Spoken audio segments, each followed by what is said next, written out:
میں ہوں فہیم بھٹی۔ بر صغیر کے مسلمانوں نے قائد اعظم کی زیر قیادت دو قومی نظریے کے تحت الگ وطن حاصل کرنے کی تگ و دو شروع کر دی۔ حالات کو دیکھتے ہوئے برطانوی سامراج کے پاس بر صغیر کے مسلمانوں کے مطالبات ماننے کے سوا کوئی راستہ نہیں بچا۔ 3 جون 1947 کے دن لارڈ ماؤنٹ بیٹن نے بر صغیر کے قائدین کو کانفرنس میں دعوت دی اور منتقلی اقتدار کے منصوبے کا اعلان اینڈ اگر آپ یہ سمجھتے ہیں کہ اس میں کوئی ہماری جو جنگ وہ بغاوت کہتے ہیں، ہم جنگ آزادی کہتے تھے south Asians, I think that was not the issue. پوری امپائر کا شرنک ہونے کا سین چل رہا تھا، it was cutting the losses, اور اس کی وجہ سے they had to get out of here, they didn't want to. اور آپ کو یاد ہے کہ خاص طور پہ جو ونسٹن چرچل تھا، ونسٹن چرچل تو بہت زیادہ جذباتی تھا اس معاملے میں، وہ بڑا پیشنیٹ تھا، اور وہ سمجھتا تھا، خیر کنٹیمپٹ میں رکھتا تھا انڈینز کو، اس کے نزدیک تو دے ور نتھنگ بیٹر دین سلیوز، اور لیکن یہ بڑی مجبوری سے ان کو نکلنا پڑا بیکاز امپائر کا اسٹریچ بہت زیادہ ہو گیا۔ یہاں پہ جب ان کے ایک یعنی 1-1.5 صدی جو ہے وہ اس میں رہے، وہ اس جگہ پہ رہے اور قبضہ کیا، تو ظاہر ہے کہ یہاں پہ بھی ایک پوری موومنٹ شروع ہو گئی، اور جب ان کو لگا کہ اب یہ موومنٹ ان کے فائدے میں نہیں ہے اور وہ اپنا پورا ٹائم اور اپنے ریسورسز انہوں نے وہاں سے گین کر لیے، تو ظاہر ہے کہ موومنٹ لوگوں کی تھی، اور پھر ان کے اپنے دنیا کے اندر بھی، اور پھر جو ورلڈ وار 2 کے بعد جو صورتحال بنی تھی اس میں برطانیہ اپنے سامراج کو اس کو قائم رکھنا اس کے لیے بہت بڑا چیلنج بن گیا تھا۔ بنیادی وجہ یہ تھی کہ دوسری جنگ عظیم جو ہے اس میں برطانیہ کی جو طاقت اور اس کا اثر و رسوخ اور اس کی عسکری قوت وہ آہستہ آہستہ ختم ہو رہی تھی، اور اس کی گرفت جو ہے وہ ڈھیلی پڑ رہی تھی۔ یہ کہا جاتا تھا اس سے پہلے، دوسری جنگ عظیم سے پہلے، کہ برطانوی سلطنت پر، یعنی ملکہ وکٹوریہ کی جو سلطنت تھی، اس پر کبھی سورج غروب نہیں ہوتا۔ جو ممکنہ وجہ یہ ہو سکتی ہے کہ وہ قبضہ یا تو برقرار نہیں رکھ پا رہے ہوں گے، یا قبضہ برقرار رکھنا ان کے لیے منافع بخش نہیں رہا ہوگا، یا طریقہ واردات بدلی کرنا ہوگا، اور ان کے مقاصد جو ہے وہ شاید بعد میں بھی پورے ہو سکتے ہوں گے۔ تو یہ ممکنہ وجوہات نظر آتی ہیں کہ برطانیہ جو ہے وہ اس علاقے کو چھوڑ کے چلا گیا۔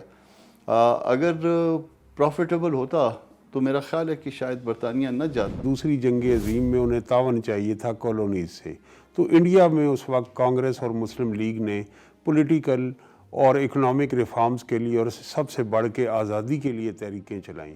تو جب انہیں سپورٹ چاہیے تھی تو انہوں نے یہ وعدہ کیا کہ آپ دوسری جنگ عظیم میں جرمنی کے خلاف ہمیں سپورٹ کریں، تو ہم اس سپورٹ کے نتیجے میں جب ہم دوسری جنگ عظیم میں کامیاب ہو جائیں گے تو پھر ہم آپ کو آزاد کر دیں گے۔ تو دوسری جنگ عظیم میں کانگریس اور مسلم لیگ نے سپورٹ کیا برطانیہ کو، اور برطانیہ کو فتح حاصل ہوئی، اور اس کے بعد انہوں نے اپنا وعدہ پورا کیا۔ یوں 26 جولائی 1947 کو لارڈ ماؤنٹ بیٹن نے اسمبلی سے خطاب کیا، اور قائد اعظم محمد علی جناح کی جانب سے جوابی تقریر کی گئی۔ 15 اگست کو اس وقت کے چیف جسٹس سر عبدالرشید نے قائد اعظم سے حلف لیا، اور یوں محمد علی جناح پاکستان کے پہلے گورنر جنرل ٹھہرے۔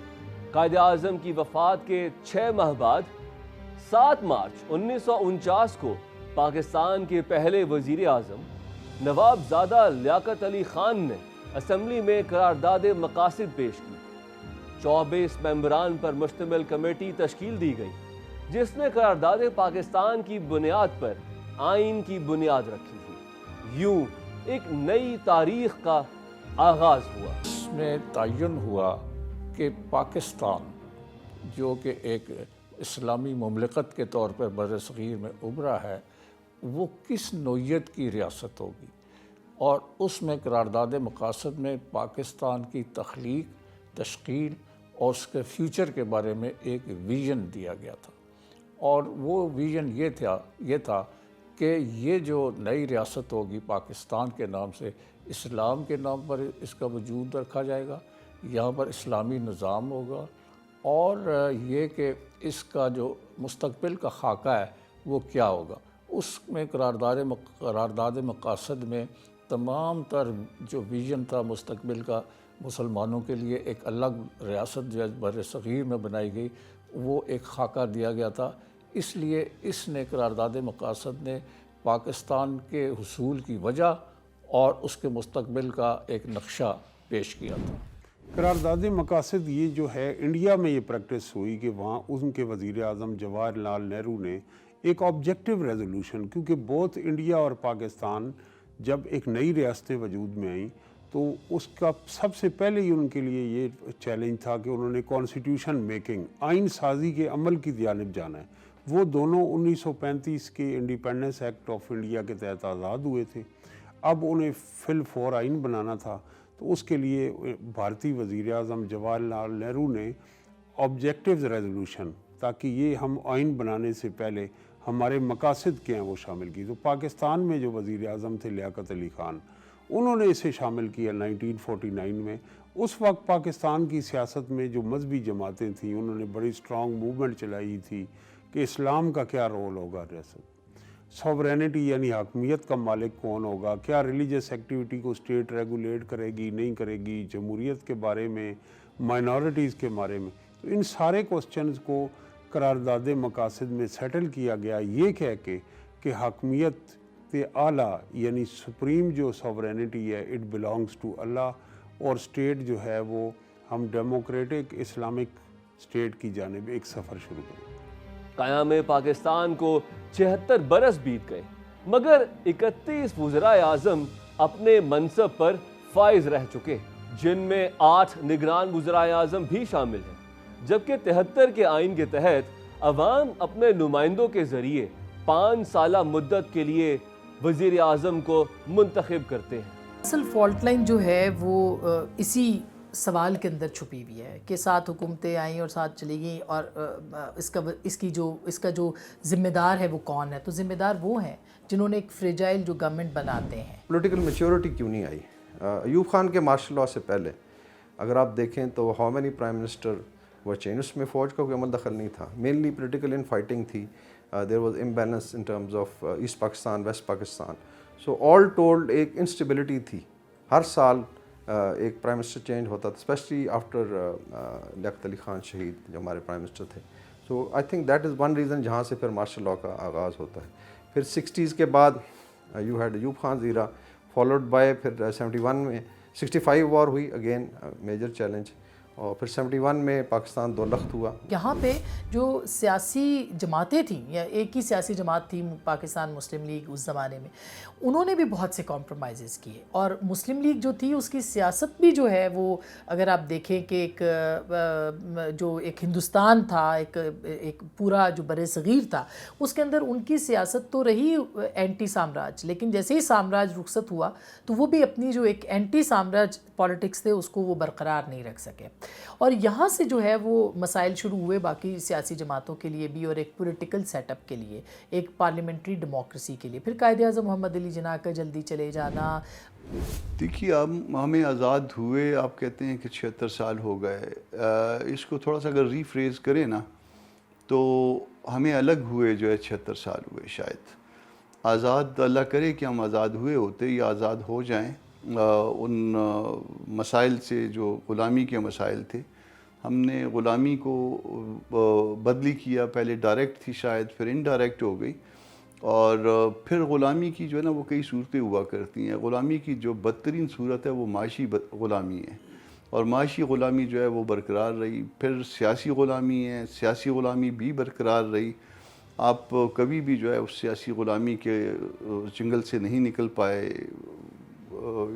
معاملات جو ہے نا وہ سیاسی غلامی میں اس حد تک چلے ہیں کہ آپ کا وزیر اعظم جو مطلب اس وقت کی جو تحریک آزادی تھی اور پہلا وزیر اعظم تھا، وہ بھی ایک مخصوص جگہ جاتے جاتے اس نے اپنا اسٹیئرنگ کاٹ لیا اور اس کو اپنا رخ بدلی کرنا پڑا۔ تو جب آپ یہ سارے معاملات ہوتے ہیں تو یہ اس کا مطلب یہ ہے کہ آپ سیاسی طور پہ وہ انڈیپینڈنٹ نہیں ہوئے یا میچور نہیں ہوئے at least. Pakistan geostrategically ایسی جگہ پہ موجود تھا کہ جہاں پہ اسٹیبلشمنٹس کو مضبوط ہونا تھا، خاص کر کے جو دفاعی آپ کے ادارے ہیں ان کو، اور انہوں نے اس کا استعمال بھی کیا. انہوں نے اپنی اس پوزیشن کو استعمال کر کے سیٹو سینٹو کا حصہ بن جانا، ایوب خان کا آنا، اور پھر ان کا اپنی پالیسیز کو، پرو امریکن پالیسیز کو رن کرنا، یہ سارا جو تھا وہ ایک جیو اسٹریٹجک ارینجمنٹ کا حصہ بھی تھا. تو یہی وجہ تھی کہ جس کے بعد پاکستان کے اندر پولیٹیکل پارٹیز اور پولیٹیکل سسٹم جو ہے وہ کمزور ہوتا رہا، حکومتیں بدلتی رہیں، حکومتیں جاتی رہیں، وزرائے اعظم آتے رہے، اور تاریخ میں ایک ایسا وزیر اعظم بھی ہم نے دیکھا جو کہ معذور تھا، جو کہ مفلوج تھا، مگر وہ حکمران رہا اور کئی سال تک رہا. میں جنرل غلام محمد کی بات کر رہی ہوں، گورنر جنرل. تو یہ پاکستان کا المیہ ہے جو کہ جس کی وجہ سے ہم ایک کمزور سیاسی نظام. پاکستان میں جو سا یہ پالیٹکس آف نیپوٹزم شروع ہوا تھا نا، یہ لیاقت علی خان مرحوم کی وجہ سے شروع ہوا تھا. جب وہ آئے وزیر اعظم بنے تو ان کی اپنی کانسٹیٹوئنسیاں نہیں تھیں، اور انہوں نے اس وقت نوابوں کو اور دوسرے جو لینڈڈ، جس کو ہم لینڈڈ جینٹری کہتے تھے ایک زمانے میں، فیوڈلز دوسرے، ان کو اپنے ساتھ شامل کیا. اور وہاں سے یہ پالیٹکس آف نیپوٹزم اور بینیفیشنس اندر ہوئی. پھر اس کی بیکاز اس کے پھر ایک تقاضے تھے. وہاں سے ہماری بیل جو ہے الٹے، ہماری پہلی اینٹ ٹیڑھی لگ گئی ہمارے نظام کی. میں یہ نہیں کہہ رہا کہ وہ خدا نخواستہ وہ ڈس آنیسٹ یا ایسے، ان کی پولیٹیکل کمپلشن تھی، اور ان کا وہ خود ایک ایسے خاندان سے تعلق رکھتے تھے، تو آبویسلی آپ اپنے کن اینڈ کیتھ میں سے نکالتے ہیں. تو وہ ایک بڑا ہمارا ڈفرینس آیا، اور انڈیا میں یہ نہیں تھا اس وقت. انڈیا میں ایک actually Broad based democratic inclusions تھیں. یہاں سے ہمارا سفر الٹا ہوا. میرے خیال میں پاکستان جو تخلیق ہوا اس کے بعد قائد اعظم کا جلد ہی رخصت ہو جانا، دنیا سے چلے جانا، وہ ایک بہت بڑا سیٹ بیک تھا ہمارے لیے. قائد اعظم اگر زندہ رہتے تو یہ صورتحال نہ ہوتی. یہ بھی ہمیں یاد رکھنا چاہیے کہ قائد اعظم نے تحریک پاکستان کے دوران یہ کہا تھا کہ میری جیب میں کھوٹے سکے ہیں. اس کا مطلب یہ تھا کہ ان کے نزدیک بہت سے لوگ جو مسلم لیگ میں شامل ہوئے تھے وہ کوئی کمیٹڈ ورکرز یا لیڈرز نہیں تھے، وہ اپنے مقاصد کے لیے شامل ہوئے تھے. بعض لوگ کہتے ہیں، بعض تاریخ دان کہتے ہیں کہ قائد اعظم کے ساتھیوں میں بہت سے لوگ جو جاگیردار شامل ہوئے تھے اور بڑے بڑے صنعت کار تھے، وہ اپنے صنعتی اور دوسرے مقاصد کے لیے، مالی مقاصد کے لیے شامل ہوئے تھے. اس لیے قائد اعظم کو یقین تھا کہ شاید یہ جو لوگ ہیں جو میرے ساتھ ہیں پاکستان کو نہ چلا سکیں. اور ہمیں یہ بھی یاد رکھنا چاہیے کہ ابوالکلام آزاد جو کانگریس کے ایک بہت بڑے نامور مسلمان لیڈر تھے، انہوں نے تو اپنی کتاب میں یہ لکھا تھا کہ پاکستان چند سال کے بعد ختم ہو جائے گا. یہ وہ تمام خدشات تھے. اور اس کے علاوہ جو ہماری بیوروکریسی تھی پاکستان کی، جو بننے کے فوراً بعد لیڈرز اور بیوروکریسی، ان کے درمیان ہم آہنگی نہیں تھی، اور بیوروکریٹس جو ہیں وہ جلد غالب آ گئے ہمارے سیاستدانوں پہ، اور اس وجہ سے یہ جمہوری نظام جو ہے چل نہ سکا اور حکومتیں مستحکم نہ ہو سکیں. ایک تو یہ ہے کہ پاکستان بننے کے بعد جس طرح جو قیادت تھی، جو فاؤنڈنگ فادرز ہیں، کسی بھی ایک نئی آزاد ہوئی ریاست کے لیے بڑا ضروری ہے کہ جو وہ اس کے بانی ہیں، جو فاؤنڈرز ہیں، وہ کچھ عرصہ، وہ 8-10 سال، ایک ڈیکیڈ سپروائز کریں، جو ان کا آئیڈیل ہے اس کو ریئلٹی میں ٹرانسلیٹ کریں، جو ان کا ایک ویژن ہے وہ کریں. بدقسمتی سے ہمارے ہاں قائد اعظم محمد علی جناح 1948 میں، اور جو دوسری سیکنڈ ایئر آف لیڈرشپ تھی، جو ٹاپ قیادت تھی، لیاقت علی خان جو پرائم منسٹر تھے، ان کو قتل کر دیا گیا 1951 میں. تو جو دوسری قیادت تھی اس کی جگہ جو روایتی قیادت تھی پاکستان میں، اس میں جاگیردار تھے، اس میں ٹرائبل چیف تھے، اس میں سول ملٹری بیوروکریسی تھی، انہوں نے مسلم لیگ کو ہائی جیک کر لی. اور پھر سکندر مرزا سے وہ تنزلی کا سفر شروع ہوا جو آج بھی جاری ہے. تو اس میں یہ جو آپ کا سوال ہے، ایک تو یہ کہ سیاسی پارٹیوں کی اکنامک اور پولیٹیکل بیس وائڈ نہیں ہے، ویک پولیٹیکل کلچر ہے. اس ویک پولیٹیکل کلچر کی وجہ سے سول ملٹری بیوروکریسی کو بڑے آسانی سے ان کو سیاسی نظام کو ٹیک اوور کرنے میں کوئی ریزسٹنس نہیں ہوئی.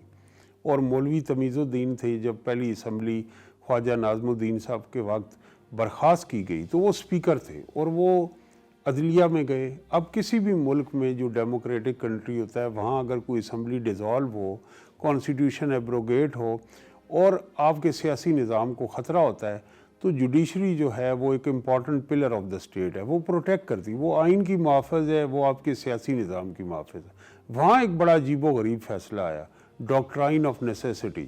سندھ ہائی کورٹ نے اس اسمبلی کو بحال کیا اور کہا کہ یہ غیر قانونی غیر آئینی اقدام ہے گورنر جنرل کا, جبکہ جو سپریم کورٹ آف پاکستان ہے جسٹس منیر نے ایک ڈاکٹرائن آف نیسیسٹی نظریہ ضرورت کا فیصلہ دیا اور اسمبلی کی جو برخاستگی اس کو درست قرار دیا.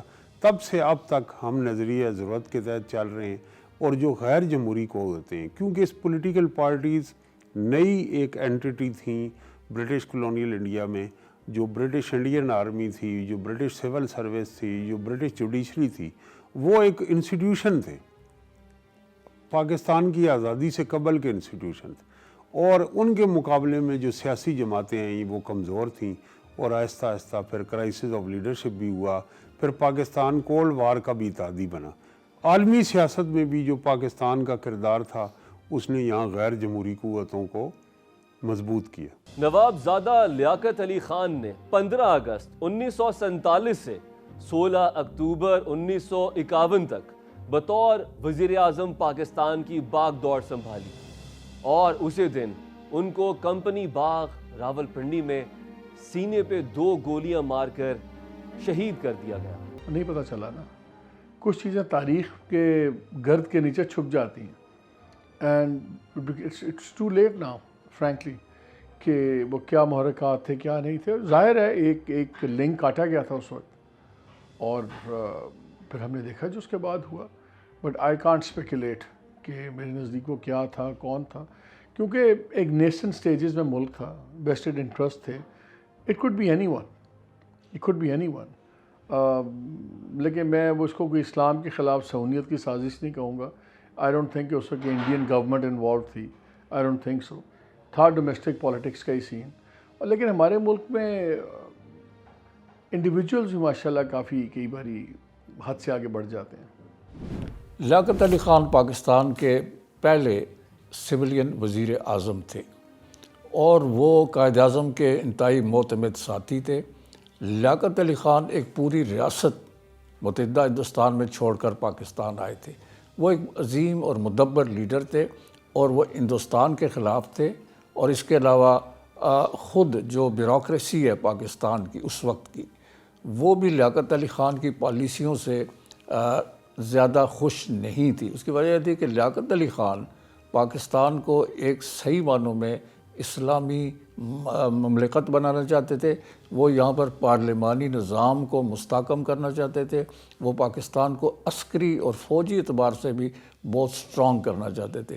لیکن بہت سے لوگ جو کہ فارن ایجنٹس تھے اس وقت, جس میں برطانیہ کے ایجنٹ شامل تھے, ہندوستان کے کئی لوگ جو ان کے ساتھ لنکس تھے, اور کئی اور عناصر بیرونی عناصر, وہ ان کو ختم کرنا چاہتے تھے, راستے سے ہٹانا چاہتے تھے. اس لیے یہ قتل ہوا, اور سید اکبر نام کا جو شخص جس نے یہاں لیاقت باغ میں لیاقت علی خان پر گولی چلائی اور ان کو شہید کیا, وہ افغانستان سے آیا تھا. اور یہ مستند حوالے موجود ہیں کہ سید اکبر راولپنڈی کے ایک ہوٹل میں صدر میں ٹھہرا ہوا تھا, اور وہ پستول نکال کر وہ صاف بھی کرتا تھا, اور لوگ اس کو آتے جاتے دیکھتے تھے. اس وقت راولپنڈی ایک چھوٹا سا شہر تھا, تو اس کو دیکھتے تھے اور وہ کہتے تھے کہ یہ کون ہے, یہ افغانستان سے آیا ہوا ایک شخص ہے, اور یہ کیا کرنے آیا. اسی نے لیاقت علی خان پہ گولی چلائی, اور اس کے گولی چلنے کے بعد اس وقت کا جو ڈی آئی جی تھا راولپنڈی کا, نجف خان, اس نے اس کو گولی مار دی. نجف خان کا تعلق ہزروں سے تھا, اور پھر اس کے بعد تحقیقات ہوتی رہیں, لیکن آج تک نہیں پتہ چل سکا کہ کیوں اس نے یہ قتل کیا, اور کیوں نجف خان نے سید اکبر کو اسی وقت گولی مار کر ختم کر دیا. حالانکہ اس سے انویسٹیگیشن ہوتی تو پتہ چل جاتا. لیاقت علی خان کو قتل کرنا ظاہر ہے کہ وہ کسی گرینڈ ڈیزائن کا بھی حصہ ہو سکتا ہے. ہمارے ہاں تو یہی ہوتا ہے نا کہ فلانے نے سازش کی, مگر ان سازشوں میں کردار ہمارے ہوتے ہیں. استعمال ہم ہوتے، یعنی پاکستان کے اندر جو لوگ تھے وہی استعمال ہوئے ہوں گے. تو لیاقت علی خان کی شہادت جو تھی وہ اس بات کی غماز تھی کہ پاکستان کے اندر ایک مضبوط سیاسی جماعت، قوت اور لیڈر جو ہے اس کو جمنے نہ دیا جائے، اور اس سے ظاہر ہے کہ پاکستان کو نقصان ہوا، پاکستان کے سیاسی نظام کو جو ہے وہ نقصان ہوا. اور وہ ان کے قتل کے اوپر پھر جو کمیشن بنے وہ یہ ایک تاریخ کا حصہ ہے. جو بات سمجھ میں آتی ہے، یہ ممکن نہیں ہے کہ ایک آدمی قتل کرنے کی نیت سے نکلے اور اس کے ساتھ اس کا ایک چھوٹا بچہ جو ہے اس ساتھ ہو، اور وہ بچے کے ساتھ آئے اور جلسے میں آ کے بچے کے ساتھ بیٹھا رہے. اس بچے کو کہیں پہ اس نے رکھا بھی نہیں، اور وہ بچہ اس کے ساتھ آیا. پھر اس بچے کے ساتھ جو ہے نا، وہ بھلے وہ جلسے میں بیٹھا تھا، یا قتل اس نے کیا یا نہیں کیا یہ اللہ پاک بہتر جانتے ہیں، اور مگر اس کو قتل کر دیا گیا. مگر اس کے بعد ایک مشکوک صورتحال دیکھیے. اس کی جو وڈو تھی، اس کی وڈو کو ایبٹ آباد میں ایک بڑی جگہ، میرا خیال عام گھروں سے بڑا گھر جو ہے وہ دیا گیا، اور وہ وڈو اب کچھ عرصے پہلے تک حیات رہیں، اور ان کو ظاہر ہے ان کو کوئی حفاظت دی گئی نا، ایک طرح سے حفاظتی تحویل آپ اس کو سمجھ لیجئے. پھر وہ انہوں نے اپنی اس بیوگی میں جو گارڈ تھے یا وہاں پہ اس سے شادی کر دی. پھر اس سے بھی اس کی اولاد ہوئی. اب بھی اس کی آگے اولاد کی اولاد شاید زندہ ہے، اور یا اولاد میں سے بھی کوئی زندہ ہوں گے، اور اس میں سے شاید سنا ہے کہ کچھ لوگ پھر شاید برطانیہ وغیرہ میں بھی جا کے ان میں سے اولاد میں سے سیٹل ہو گئے. تو مگر پاکستانی، باقی برطانیہ کا تو زیادہ مجھے نہیں پتا، مگر کم از کم پاکستانی حکومت نے ان کو ان کے مرنے تک پورے اعزاز سے رکھا، ان کی بیگم یا وڈو کو. تو یہ بھی جو ہے نا ڈائجسٹ نہیں ہوتا. جیسے یہ ڈائجسٹ نہیں ہوتا کہ کوئی مارنے کے لیے، کسی کو قتل کرنے کے لیے منصوبہ بنا کے آئے اور اپنے بچے کو، چھوٹے بچے کو ساتھ لے کے آئے. یہ بھی ڈائجسٹ نہیں ہوتا کہ اس کی وڈو کو باقاعدہ گھر اور اس کے میرے خیال باقی اخراجات بھی پورے کیے جاتے ہوں گے. تو کیوں کیے جاتے تھے، کس وجہ سے کیے جاتے تھے، یہ ریاست بہتر بتا سکتی ہے. یہ تو پاکستان کی ایک المیہ جو کہ رہا ہے ہمیشہ سے. تو سارے ثبوت ختم، ساری شہادتیں ختم، سارے گواہ ختم، ایون جس نے گولی ماری تھی وہ ختم. تو یہ ایک باقاعدہ جسے کہنا چاہیے وہ ایک پلاننگ تھی کہ پاکستان کے اندر ایک مضبوط لیڈرشپ کو جو ہے وہ ختم کر دیا جائے، جو کہ لیاقت علی خان صاحب کی صورت میں تھی. آئی تھنک ساؤتھ ایشیا کی پوری ہسٹری جو ہے نا، it is I would say chequered ہے، انفارچونیٹ. اگر آپ کمپیئر کریں with in India, you start from Gandhi assassinated, then you had basically Rajiv Gandhi assassinated, Indira Gandhi assassinated. پھر اگر بنگلہ دیش میں چلے جائیں، Bangabandhu was killed by their own people. Ziaur Rahman again assassinated, اور اس کے اندر پوری انسٹیبلٹی. سری لنکا کی بھی تقریباً یہی ہے. تو آئی وڈ سے دس is unfortunate part of politics in South Asia. دوسرا، جب بھی ہائی پروفائل اسیسینیشن ہوئی ہے، چونکہ اس کے اندر اتنی زیادہ ٹوسٹنگ ہوتی ہے فیکٹس کی، پھر ایٹ ٹائم جو گورنمنٹس ہیں، governments of the day, they try to cover it up. تو اسی لیے I think you are right کہ چیزیں صحیح تھیں. اس طرح جن جاک اپنا شہادت ہے یا ان کی وفات ہے کریش میں جو ہے، اس کی بھی ابھی تک کلیئر کٹ چیز سامنے نہیں آئی کہ what happen. So I would سے کہ ہائی پروفائل اسیسینیشن میں شاید ساؤتھ ایشیا بدقسمت ہے کہ یہ چیزیں ہوتی بھی ہیں اور کسی نتیجے پہ ہم نہیں پہنچ سکتے. اگلے وزیر اعظم خواجہ ناظم الدین تھے، جو 17 اکتوبر 1951 سے 17 اپریل 1953 تک وزیر اعظم پاکستان رہے، اور یہ پہلے وزیر اعظم تھے جن کو قومی مفاد کو مد نظر رکھتے ہوئے اپنے منصب سے ہٹایا گیا، اور ایسا ملک غلام کی طرف سے کیا گیا. اور پھر 17 اپریل 1953 سے 11 اگست 1955 تک محمد علی بوگرا وزیر اعظم کے منصب پر فائز رہے. یوں 2 سال اور چند ماہ کی وزارت عظمیٰ کے بعد چودھری محمد علی نے کرسی سنبھال لی، اور اگلے ہی سال 12 ستمبر 1956 یعنی 1 سال 1 ماہ کے بعد ہی آئندہ منصب سنبھالنے والے وزیر اعظم حسین شہید سہروردی تھے. اس وقت کے صدر سکندر مرزا نے حسین شہید سہروردی سے استعفیٰ لے کر گھر بھیج دیا. یوں پھر سے 1 سال اور تقریباً 1 ماہ کے قلیل عرصے میں اگلے وزیر اعظم ابراہیم اسماعیل چندریگڑھ کی باری آئی، جنہیں اقتدار کے صرف 55 دن نصیب ہوئے. 17 اکتوبر 1957 کو وزیر اعظم بنے اور 11 دسمبر 1957 کو قومی اسمبلی سے عدم اعتماد کے ذریعے ہٹا دیے گئے۔ حالانکہ ابراہیم اسماعیل کو وزیر اعظم بنتے ہی اس وقت کی سیاسی پارٹیوں جن میں عوامی لیگ، کرشک سرامک اور نظام اسلام پارٹی کی حمایت حاصل تھی۔ 16 دسمبر 1957 کو سر ملک فیروز خان نون نے اتحادی حکومت بنائی اور پاکستان کے 7ویں وزیر اعظم بن گئے۔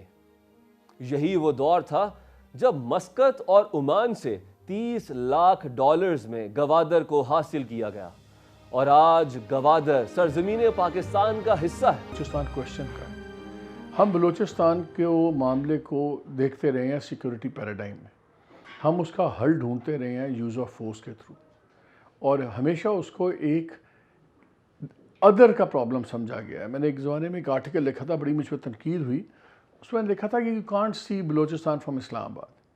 اسلام آباد یا پنڈی میں بیٹھ کے اگر آپ بلوچستان کے مسائل حل کریں گے نا تو پھر مسئلہ ایسے حل نہیں ہوگا۔ پہلے تو ہمیں فیصلہ یہ کرنا ہے کہ بلوچستان کا مسئلہ ہے کیا یہ ان ایکوٹیبل ڈسٹریبیوشن آف ریسورسز ہے؟ دیکھیے، گوادر ہو یا کراچی ہو، کراچی کی بندرگاہ ہو، گوادر کی ہو یا دیگر بندرگاہیں ہیں، یہ اس پورے خطے کے اندر جو ہے ان کی بہت اہمیت ہے، اور اگر یہ بندرگاہیں بن جاتی تو جو دیگر ممالک ہیں جیسے عمان ہے، UAE ہے، ان سب کی بندرگاہوں کی وہ اہمیت نہ ہوتی۔ ایون فارس کے اندر بھی، خلیج فارس کے اندر بھی جو بندر عباس ہے یا دیگر ہے۔ لیکن کہنے کا مقصد یہ کہ اس کا کس کا قصور ہے؟ قصور تو اس کا ہے، یعنی ہمارا قصور ہے کہ ہم نے ان کو ڈیولپ نہیں ہونے دیا۔ یہ سازشیں تو ہوتی ہیں پوری دنیا سے، لیکن اگر ہم اپنے ہاتھ استعمال کر کے اپنے آپ کو ہی نقصان پہنچاتے رہیں تو پھر ظاہر ہے کہ اس میں آپ کسی اور کو تو مورد الزام بعد میں ٹھہرائیں گے، خود کو پہلے مورد الزام ٹھہرائیں گے۔ کیوں یہ سب کچھ نہیں ہوتا رہا؟ یہ ڈیولپمنٹس کیوں نہیں ہوتی رہیں؟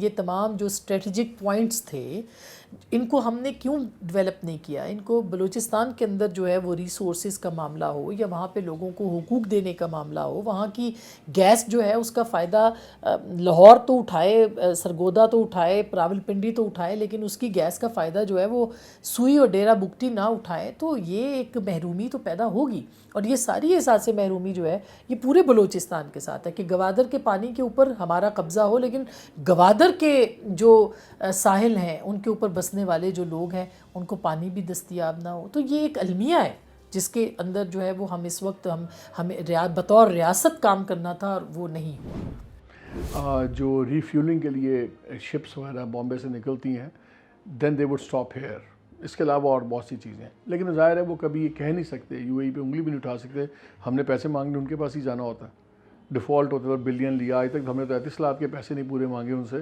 تو باقی کیا کرنا ہے۔ So Gwadar is a very very important thing, لیکن Gwadar is part of Balochistan. جب تک بلوچستان کا لارجر کویشچن آپ نہیں ریزالو کریں گے تو تب تک آپ بلوچستان کا ٹرو پوٹینشیل گوادر کا کیسے آپ ایکسپلائٹ کریں گے؟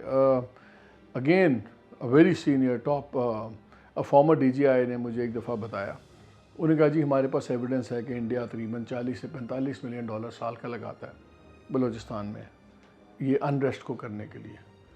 تو میں کہا یار اگر وہ 40-45 ملین ڈالر لگا تو تم 100 ملین ڈالر لگا کے اپنے لوگوں پہ اس کو بہتر کر لو۔ گوادر کی جو پورٹ ہے وہ پاکستان کو ایک انٹرنیشنل ٹریڈ کا ایک بہت بڑا روٹ دیتی ہے، خاص طور پر مشرق وسطیٰ کے ممالک کے ساتھ ہمارا جو ٹریڈ روٹ ہے وہ ایک اوپننگ ہمیں فراہم کرتی ہے، اس کی ایک بڑی اسٹریٹجک لوکیشن ہے۔ یہ علاقہ دراصل ایک بلوچستان کے لیڈر تھے، ان کا تھا، یعنی بلوچستان کا حصہ تھا، بعد میں اس کو مسقط اور عمان نے لے لیا تھا، لیکن جب پاکستان بنا تو فیروز خان نون نے جب وہ وزیر اعظم تھے تو انہوں نے سارے دستاویزات دیکھی کہ یہ گوادر کا کیا پس منظر ہے، تو ان کو معلوم ہوا کہ یہ تو بلوچستان کا حصہ تھا اور یہ ایسے ہی مسقط کے پاس چلا گیا۔ تو انہوں نے بڑی کوشش سے محنت کر کے اور برطانیہ کو بیچ میں انوالو کیا، اور برطانیہ نے کہا کہ ہاں یہ بلوچستان کا حصہ تھا، تو انہوں نے پیسے دے کے جو فگر ہے آپ کے پاس وہ پیسے دے کے گوادر لے لیا، اور یہ بہت عظیم اسٹریٹجک کامیابی تھی پاکستان کے لیے کہ فیروز خان نون نے یہ گوادر پورٹ لے لی، اور آج یہ گوادر پورٹ دنیا میں ایک اسٹریٹجک حیثیت رکھتی ہے پاکستان کے حوالے سے خاص طور پہ، اور یہ کراچی کے متبادل ہمیں ایک اور پورٹ مل گئی ہے جس کی بہت بڑی اسٹریٹجک اہمیت ہے۔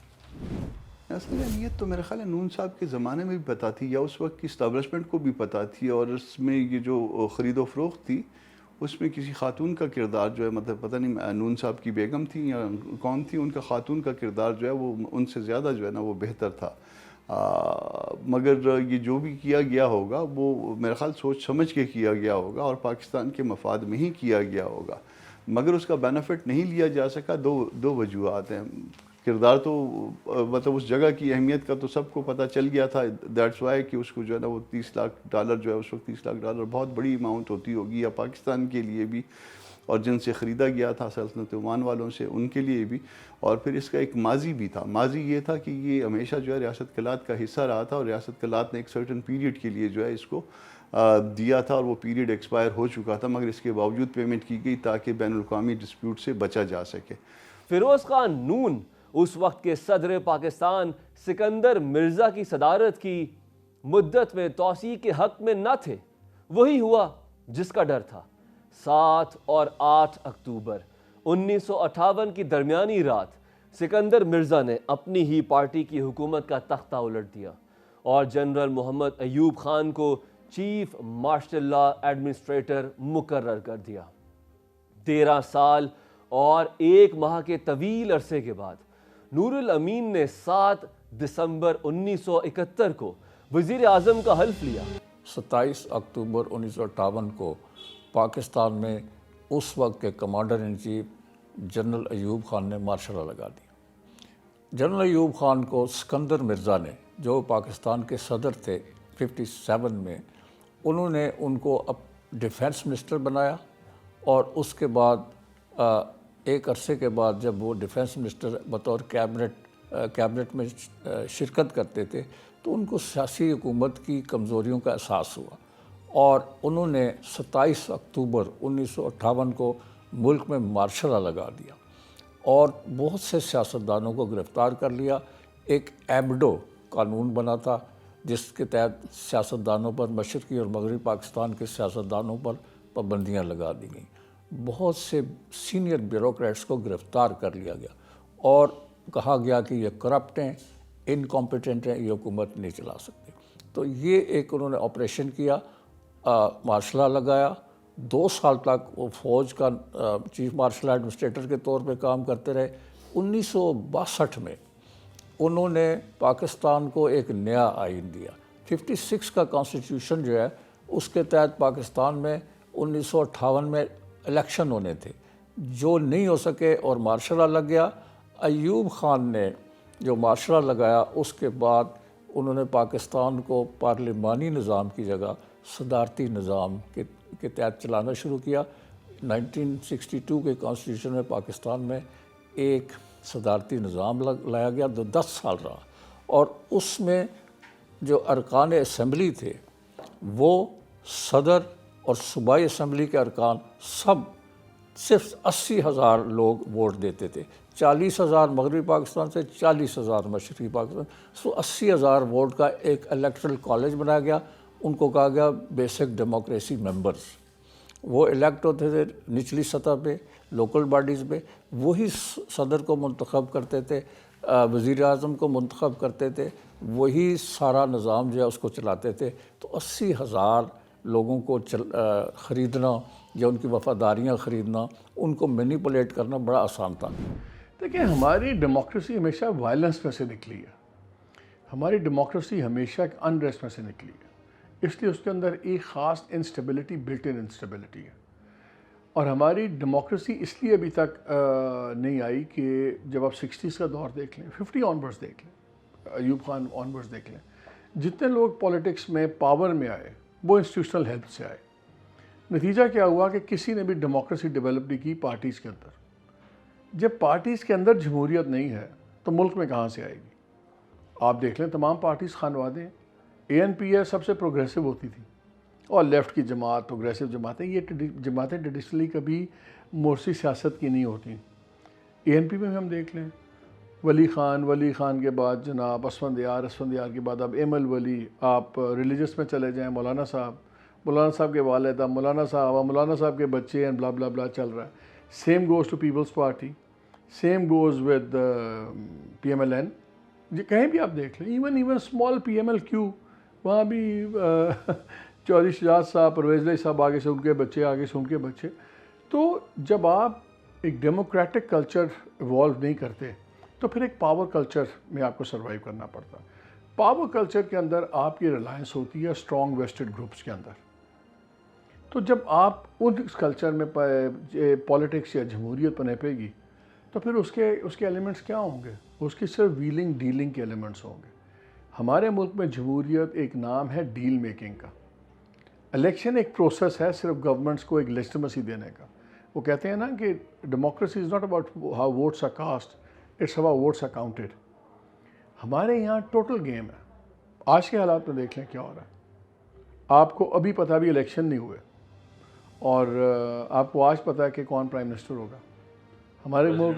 ہمارے ملک میں عدالتوں کا فیصلہ اناؤنس ہونے سے پہلے پتہ ہوتا ہے. آپ بینچ دیکھ کے بتا سکتے ہیں، یہاں تک پریڈکٹ ہو جاتا ہے کہ 4-3 کا فیصلہ ہوگا، 6-4 کا ہوگا. We can even predict benches کو دیکھ کے. تو جہاں اس طرح کا کلچر بن گیا ہو وہاں پہ تو ہمارا اس وقت پاور پالیٹکس کی بات کریں، پاپولر پالیٹکس ایک بڑا اسمال سیگمنٹ ہے اس کا، لیکن اصل گیم ہماری پاور پالیٹکس ہے اور وہی کلچر ہے ہمارا. کچھ ہی دنوں کے اقتدار کے دوران 16 ستمبر کا وہ تاریک دن آیا جب پاکستان دو لخت ہوا اور یوں مشرقی اور مغربی پاکستان جدا ہوئے. اس کے ساتھ ساتھ نور الامین کا دور اقتدار 2 ہفتوں سے زائد نہ چل سکا اور یہ پاکستان کی پارلیمانی تاریخ میں کسی بھی وزیر اعظم کا مختصر ترین دور ہے. ہماری بہت بنگلہ دیش اس لیے ہم سے جدا ہو گیا 1971 میں کیونکہ ہم نے غلطیاں کی تھیں، ہم نے سنگین غلطیاں کی تھیں. ہم نے صوبائی خود مختاری، ہم نے ان کی شناخت، ان کی زبان، ان کی حیثیت، ان کا ہمارے ساتھ ہونا، اس سب کو ہم نے چیلنج کیا تھا. ہم نے ایک ایسی زبان ان کو دینے کی کوشش کی جو ان کی تھی نہیں. ہم نے ان کو اپنا جسم کا حصہ بنایا ہی نہیں. تو ہمیں اپنی غلطیاں تسلیم کرنا چاہیے، جس کے بعد ہم جو ہے وہ کریں. اور پھر الیکشن ہوتا ہے، الیکشن میں کس نے تسلیم نہیں کیا تھا مجیب الرحمان صاحب کی جو کامیابی ہے. قائد اعظم بانی پاکستان ڈھاکہ تشریف لے گئے اور انہوں نے تقریر کی کہ پاکستان کی قومی زبان اردو ہوگی. اس کے خلاف جو وہاں کے سیاستدان تھے مشرقی پاکستان کے، انہوں نے کہا کہ نہیں، ہم اکثریت میں، بنگالی اکثریت میں، تو بنگالی کو، بنگلہ زبان کو بھی نیشنل لینگویج جو ہے ہونا چاہیے. سو یہ ایک جھگڑا وہاں سے چل پڑا. بعد میں کہا گیا کہ بنگلہ اور اردو 2 ہماری قومی زبانیں ہوگی. تو ایک تو زبان کی وجہ سے جھگڑا شروع ہوا وہاں سے ایک. دوسری بات یہ تھی کہ بنگالیوں کو یہ بھی شکوہ تھا کہ جو مغربی پاکستان کے سیاستدان ہیں اور بیوروکریسی ہے، اور ملٹری بیوروکریسی خاص طور پہ، وہ ان کو اگنور کر رہی ہے. اور ان کا یہ گلہ تھا کہ ایک 56 کے کانسٹیٹیوشن میں ایک ترمیم کی گئی تھی کہ مشرقی اور مغربی پاکستان کی جو ووٹیں ہیں اسمبلی کے اندر، نشستیں، وہ برابر ہوں گی. اس کو کہا گیا پرنسپل آف پیرٹی. اور اس کے تحت مشرقی پاکستان کی آبادی 51% تھی، جبکہ مغربی پاکستان کی جو آبادی تھی وہ 49% تھی. تو اس فارمولے کے تحت 51 کو 49% کے برابر لایا گیا، پرنسپل آف پیرٹی. اس سے بھی وہ بہت زیادہ رنجیدہ تھے کہ 51% 49% کے برابر کیسے ہو سکتے. سو اس سے بھی ایک تنازع کھڑا ہوا. اور بعد میں مشرقی پاکستان موسمی اعتبار سے ایسی جگہ واقع ہے خلیج بنگال کے اوپر کہ سائیکلونز آتے تھے اور بڑے بڑے طوفان آتے تھے جن سے ان کی معیشت تباہ ہوتی تھی. تو وہ سمجھتے تھے کہ مغربی پاکستان ہماری مدد نہیں کر رہا اور ہمارے نام پر وہ ایڈ لیتے ہیں اور وہ خرچ جو ہے وہ ویسٹ پاکستان میں ہوتی ہے. ہم نے اس کو ہمارے کنسیو بائسز تھے. بنگلہ دیش سے بننے سے پہلے دیکھیں نا جو ویوز تھے پنجاب کے اندر، ویسٹ پاکستان کے اندر رادر، وہ کیا تھا. اور یار بنگالی جی بچے بچے پیدا کرتے جاتے ہیں, ہر چیز جو ہم کماتے ہیں ان کے سیلابوں پہ خرچ ہو جاتی ہے. دے ور سین ایز سب پار ہیومنس, اور ہم اس کو ایسے ہی دیکھتے تھے, ہم ان کو دیکھتے تھے ایسے. پٹسن جو تھی وہ سب سے بڑی ہماری فارن ایکسچینج کمانے والی ایکسپورٹ آئٹم تھی. مشرقی پاکستان میں پٹسن ہوتی تھی تو پٹسن بیچ کے پاکستان زر مبادلہ کماتا تھا. بنگالی کہتے تھے, ہمارے بنگالی بھائی اس وقت کہتے تھے کہ جی یہ پیسے تو ہمارے ہیں مشرقی پاکستان کے, آپ ان کو مغربی پاکستان میں کیوں خرچ کرتے. اور ایک بڑا مشہور کوٹ میں آپ کو سنا دوں, جب 1969 میں ایوب کے خلاف جب موومنٹ چلی, صدر ایوب کے خلاف, تو 1969 میں شیخ مجیب الرحمن جو کہ گرفتار تھے مشرقی پاکستان میں, مغربی پاکستان میں کئی سیاستدان گرفتار تھے, شیخ مجیب الرحمن پر بغاوت کا مقدمہ چل رہا تھا. تو مغربی پاکستان کے سیاستدانوں نے یہ مطالبہ کیا کہ شیخ صاحب کو رہا کیا جائے اور ان کو یہاں اسلام آباد لا کے رکھا جائے اور سارے سیاستدانوں سے مذاکرات کیے جائیں. تو شیخ مجیب, یہ ایک مشہور واقعہ ہے پاکستان کی تاریخ کا, کہ جب وہ اسلام آباد ایئرپورٹ پہ آئے اور وہاں سے وہ 0 پوائنٹ کے راستے سے اسلام آباد جا رہے تھے, تو انہوں نے ایک جگہ کار روکی 0 پوائنٹ کے اوپر, کار سے اترے اور سڑک پر انہوں نے ہاتھ پھیرا اور اپنے منہ کے قریب لے گئے, ناک کے قریب, اور سونگھ کے کہا بابا مجھے تو اس سے پٹسن کی خوشبو آ رہی ہے. یعنی مشرقی پاکستان کی جو پٹسن تھی, بیچتے تو وہ آپ فارن ایکسچینج کمانے کے لیے, لیکن پیسہ سارا ادھر لگ رہا ہے. تو یہ وہ باتیں تھیں, گلے شکوے تھے, محرومیاں تھیں, اور مغربی پاکستان کے سیاستدانوں کی ریشہ دوانیاں تھیں, جس کی وجہ سے وہ حصہ ہم سے الگ ہوا. آئی تھنک بنگلہ دیش والا بھی بیسیکلی ٹریجڈی جو پاکستان کے ساتھ ہوئی, ڈسپائٹ کہ جو بنگلہ دیش یا ایسٹ پاکستان جو تھا وہاں سے مسلم لیگ کا جینیسس ہوا. یعنی Muslim League was formed in Dhaka, Nawab Salimullah Khan, and I visited there, وہ جگہ بھی ہم نے دیکھی ہے. اور پاکستان موومنٹ جو تھی اس میں بڑا کلیدی رول رہا ایسٹ پاکستان کی لیڈرشپ کا. اتر پردیش کے مسلمان تھے, اور پھر ویسٹ پاکستان میں رادر آئی وڈ سے کہ ویسٹ پاکستان سے زیادہ, بیکاز اس میں چونکہ قائد اعظم خود جہاں پہ تھے and he could manage it. Otherwise جو ہے زیادہ جو ہے فریڈم موومنٹ جو تھی, جو لیٹس سے انڈیپینڈنس کی موومنٹ, اس میں East Pakistan central northern India کا رول زیادہ رہا ہے شاید کرنٹ پاکستان سے. باقی آ جاتا ہے کہ وائی یو کوڈنٹ اکوموڈیٹ ان کی جو آپ کہہ لیں کہ خواہشات تھیں عوام کی یا ان کی لیڈرشپ تھی. اس کے اندر اگر آپ بنگلہ دیش جائیں, آپ پوچھیں جی کہ ارسوائل جب ویسٹ پاکستان کا یہاں پہ کنٹرول تھا تو کون سا دور زیادہ بہتر تھا, تو دے وڈ آلویز سے کہ Ayub Khan's time was better, because انہوں نے بلڈ اپ کیا, انفراسٹرکچر بلڈ اپ کیا. لیکن آئی تھنک 65 وار کے بعد پھر بھارت نے ڈیسائیڈ کیا کہ یہ بہت بڑی تھریٹ ہے 2 ونگز پہ, ڈسپائٹ کہ فاصلہ بھی تھا اس میں, لیکن اسٹل بھارت کے جو نارتھ ایسٹ ہے وہاں پہ بہت زیادہ موومنٹس تھیں, اور انڈیا کو خطرہ تھا کہ کسی سٹیج پہ بنگلہ دیش will become a spring board جو انڈیا کے حصے بکھرے ہو سکتے ہیں نارتھ ایسٹ کے. سو ایک کنسنسس ڈیسیژن ہوا جس میں, اور را بھی آپ کو پتہ 65 کے بعد ریز کی گئی, and was given a task کہ آپ کریں. تو جتنی بھی فالٹ لائنس تھیں, چاہے وہ ایتھنک تھی چاہے وہ لینگویج تھی, اس پہ کافی سارا کام کیا. اور پھر I think it comes to the election جو 1970 میں اگر شیخ مجیب نے جیتے تھے اور اگر ان کو منڈیٹ دے دیا جاتا ڈسپائٹ ہز 6 پوائنٹس, اس کے اندر still loose arrangement could have been made, Pakistan survive کر سکتا تھا. اور یہ ایڈوائز جنرل صاحب زیادہ یعقوب خان نے کی, who was sacked by that time of that leadership. اور بنگلہ دیش آپ جائیں تو ان کی بہت زیادہ عزت کی جاتی ہے, because he was a sane voice کہ آپ کا ملٹری سولوشن نہیں ہے. I would say it was a political decision by Bhutto not to allow that mandate to, let's say, mainly materialize, and then followed by military operation, because پھر civil war کی situation بن گئی. کال آ گئی 25 مارچ کے بعد, پھر operation ہوا. اسٹیٹ واز ٹرائنگ کہ آپ انٹیکٹ رہیں, لیکن عوام کے اگینسٹ شاید آپ نہیں جا سکتے. So I think these are some of the reasons جس میں بنگلہ دیش کا بریک اپ ہوا. اس میں پاکستان جو 47 میں بنا تھا اس میں سیاسی حوالوں سے 2 لوگ, زبانوں کے حوالے سے 2 لوگ جو ہے وہ زیادہ جو ہے وہ سیاسی سوچ رکھتے تھے, بہتر سوچ رکھتے تھے. ایک بنگالی اور ایک سندھی. ان کی سیاسی تربیت اس وقت تک شاید کسی حد تک جو ہے دوسروں سے بہتر ہو چکی تھی جو کہ ان علاقوں میں بستے تھے.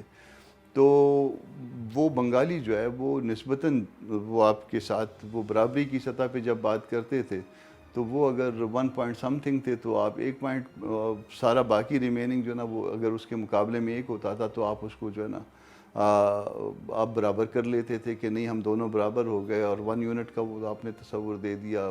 مطلب کسی نہ کسی طرح سے آپ بنگالیوں کو بھی خراب کرتے رہے اور کسی نہ کسی طرح سے آپ سندھیوں کو بھی خراب کرتے رہے.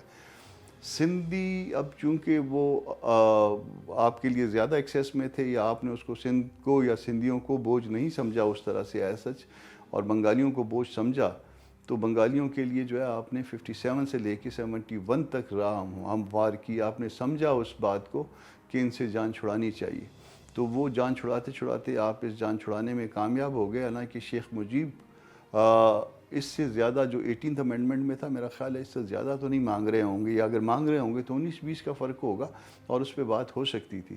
تو پاکستان اگر توڑا تو پاکستان ہم نے توڑا ہے، پاکستان بنگالیوں نے نہیں توڑا.